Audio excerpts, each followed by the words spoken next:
Okay, let's unpack this. Welcome. Today we're doing a deep dive into a source that honestly feels less like a standard document and more like eavesdropping on some really intense, raw conversations. Yeah, it's very immediate. We're hearing from a small group, Gail, Alex, June, and then there's Roby, who we hear about but don't hear directly. And they're grappling with some huge issues. It's essentially a powerful critique of American society, looking at military service, organized religion, race, Yeah. all through the lens of pretty intense personal pain and institutional betrayal. That's the core of it. So our mission here is to sort of guide you through the main threads. There are really three big ones that keep coming up. First, this deep social frustration, especially how Gale connects military service and sacrifice to racial injustice. Right. Then second, there's this absolute visceral disgust with what they see as religious exploitation, mostly coming from June. And finally, they get into some really big picture stuff. Theological theories, historical interpretations, linking their own struggles to these grand, almost cosmic narratives of betrayal. Yeah, it's quite a sweep. So we're essentially mapping out how they see the American social contract as fundamentally broken. And it's crucial. Like you said, this isn't abstract for them. It's deeply personal. It kicks off with Gail, right? She's 8 months pregnant. Exactly. And she's worried about Roby. He's been acting erratically. And she brings up something he shouted earlier. That leads us straight into the thick of it. Service, sacrifice, citizenship. Okay, let's start right there. Gail confronts Alex. She heard Roby yelling something. Yeah, something specific about wormwood. Wormwood. Sounds biblical, prophetic almost. It does, and Roby is central here. His pain is very real, very physical. Alex explains Roby was blinded in the war. How did it happen? An IED explosion. Someone stepped on a bomb and apparently hot metal fragments went into his eyes. Just horrific. God, yeah. And Gail uses that sacrifice, that injury. As a starting point, it becomes the lens for how she views the country's betrayal. The shouting, the wormwood. It seems like his way of expressing this deep, maybe even prophetic disillusionment.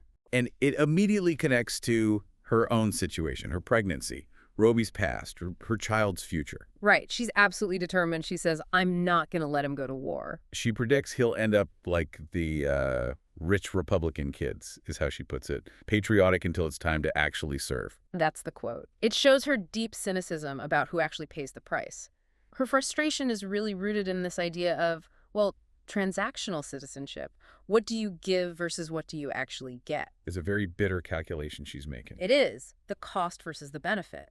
She feels the nation demands the sacrifice, like Roby's eyesight, but then holds back on the reward, the full rights and respect of citizenship. And she gets specific about who does get rights, in her view. Yeah, she draws these really sharp comparisons. She says it took a war to make Black people feel like citizens, even though, as she puts it, we've been here for over 200 years. And then she contrasts that with other groups. Right. She mentions people that she terms illegals getting automatic citizenship or gays getting marriage licenses. Now, it's important to stress this is her perspective, her framing of these complex issues. Understood. It's about her perception of unequal struggle and reward. Exactly. And it's not just about who gets rights. It's about what she feels Black citizens receive instead of rights. Okay, what does she list? Well, she talks about the justice system, felony charges for committing misdemeanors, stark disparities. And violence, too. Yes. The chilling phrase she uses is people being mysteriously hung while in jail. It points to this persistent fear and reality of violence within the system. So her conclusion from all this is this really powerful indictment. She says Black people end up fighting for a nation that, in her words, would spit in Christ's own face if they thought they'd lose 1 ounce of white privilege. Wow. That links institutional racism directly to a kind of ultimate moral, even religious failure. It's incredibly strong. And it sets the stage, really.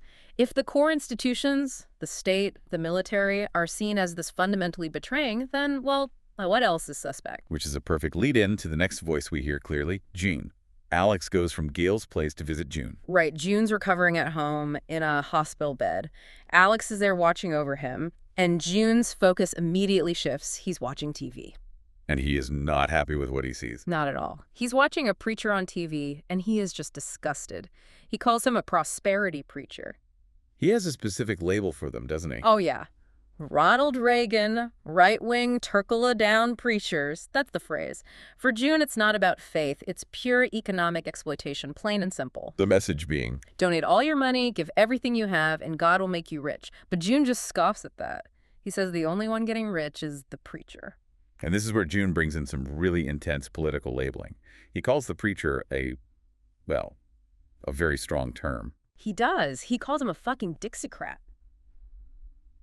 And again, for our purposes, reporting neutrally, we have to be clear. This is June's term, his analysis. Right. It's how he connects present-day figures to historical political identities. How does he define that term Dixiecrat in this context? He explains it to Alex. He says it means the old racist Southern Baptists that fought so hard against the civil rights movement, the ones who hated Martin Luther King. So, in June's mind, that ideology hasn't vanished. Not at all. He says it's just repackaged itself as the new Tea Party. So for June, the underlying racial exclusion is still there, just operating through different means, economic and political. Which leads Alex to ask the obvious question, right? If June sees these preachers as having this racist lineage, why are they getting so much money, especially from black audiences? It seems like a total contradiction. Yeah. How does June explain it? His answer is really cynical. He blames it on, well, ignorance and desperation. He says bluntly, poor people don't read. He thinks these televangelists know how to exploit that vulnerability. Well, what's the technique? He says they know how to work the crowd emotionally. They whop and holler. His words, to whip people into a religious frenzy, get them emotional, get them to open their wallets. He gives some pretty specific and disturbing examples of this exploitation, doesn't he? He really does. He talks about the sort of theatrical production involved. Like what? Well, he describes them parading around someone he calls an ass-licking house nigger. Again, his incredibly harsh term. A black figure who, in June's view, is willing to play along. To what end? To preach, as June puts it, just enough gospel to make black folk give, but not enough to make them think. It's about controlling the message for maximum financial return. He also mentions camera work. Yeah, how the control booth will deliberately zoom in on, say, an elderly black woman weeping in the audience, using her genuine emotion to manipulate viewers at home into donating. And the merchandise. Oh, the merchandise. He mentions miraculous healing water for $100 a case. $100. Wow. And apparently there was even a time when this preacher had a stuffed rhinoceros on stage. A rhinoceros. Seriously. What for? According to June, he'd challenged doubters to sit on it to test his power, his miracles. It sounds completely absurd. Less like church, more like a bizarre stage show or infomercial. That's exactly June's point. He explicitly connects it to Jesus throwing the money changers out of the temple. So he has a name for this whole phenomenon. Yes. He calls it Christless capitalism or corporate Christianity. For him, it's fundamentally about the love of money, not faith. The church, in this form, has just become another oppressive system in his eyes. It's really striking how the conversation moves from these immediate critiques, the state, the church, to these much larger, almost cosmic ideas. Let's shift to that third thread. The deeper historical and theological stuff June talks about, often referencing things Roby told Alex. Right. This is where they try to find the origins, the root causes. Alex brings up one of Roby's theories, that the black man is the first man. Based on what? On the idea that God made man from the dust of the earth. So Roby argues Adam must have been black. And June actually backs this up. He does, but using modern science, interestingly. He says he saw something on the Discovery Channel about genetics. He claims scientists traced DNA, even in, quote, the whitest of whites, back to a single black woman in Africa, the motherland, he calls it. So he's trying to ground this idea of black primacy in both theology and science. Seems that way. And then they connect this idea of the first man, mankind's creation, directly to the origin of all conflict, the war in heaven. Okay. June explains Roby's take.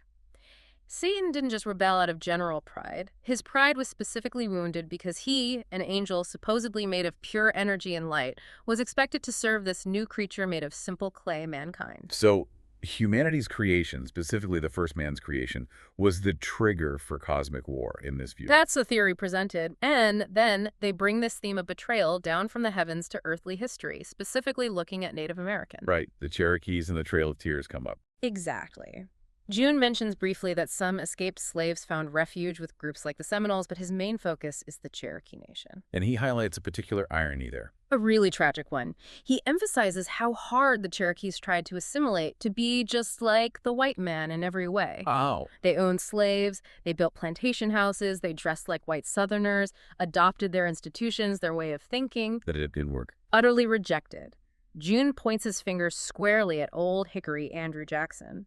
Jackson ignored a Supreme Court ruling that said the Cherokee land was theirs. And sent the army anyway? Sent the army, forced them off their land on that horrific death march, the Trail of Tears. So the conclusion they draw from this historical example Is that assimilation was futile. Despite all their efforts to fit into the white man's system, the system itself wouldn't recognize them as equals. June uses another incredibly harsh phrase here, saying they learned they were still seen as nothing more than, well, his words again, just reed-ass niggers. even though they had tried to become, as he puts it, red white men. Exactly. The underlying racial hierarchy in June's analysis of this history proved inescapable. It didn't matter what they did, the system wouldn't accept them. Which leads us, I think, to the most extreme theory in the whole conversation. Roby's idea about the afterlife. June calls it heavy. And it really is. It's like the ultimate expression of all the critiques that came before it. Roby imagines a scenario. What happens? He imagines if the racists they've been talking about, the tea beggars as he calls them, if they somehow make it to heaven. Okay. And they see Jesus treating black people up there with love, with compassion.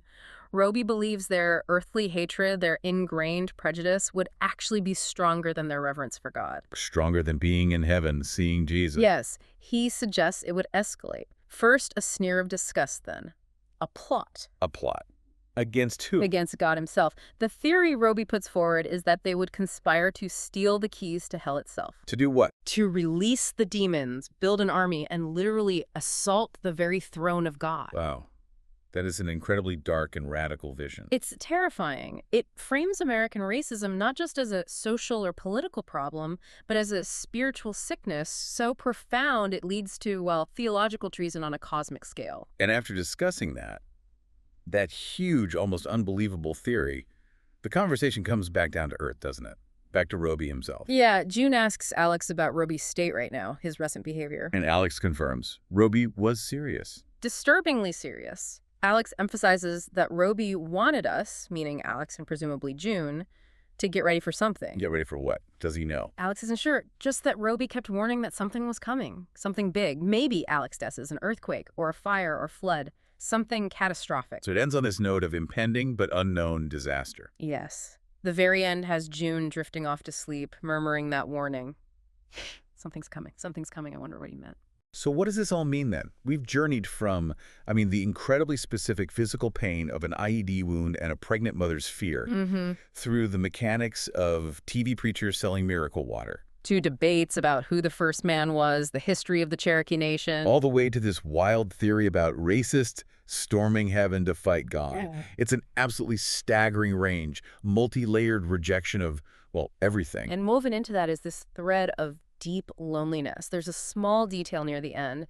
The woman caring for June, she thanks Alex for being his friend. Why? She notes that June doesn't really have any other friends, just Alex, maybe Roby, and the cat Fritz. So these huge, intense, world-spanning arguments are happening in this very isolated personal space. Yeah, that's poignant.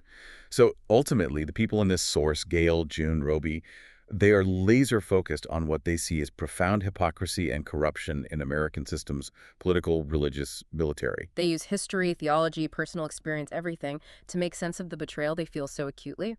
And yet, after all that intense analysis, they're not left with a plan for change or hope for reform. They're just waiting, waiting for some kind of catastrophe that Roby warns is on the way. Which leaves us, and you, the listener, with something to think about.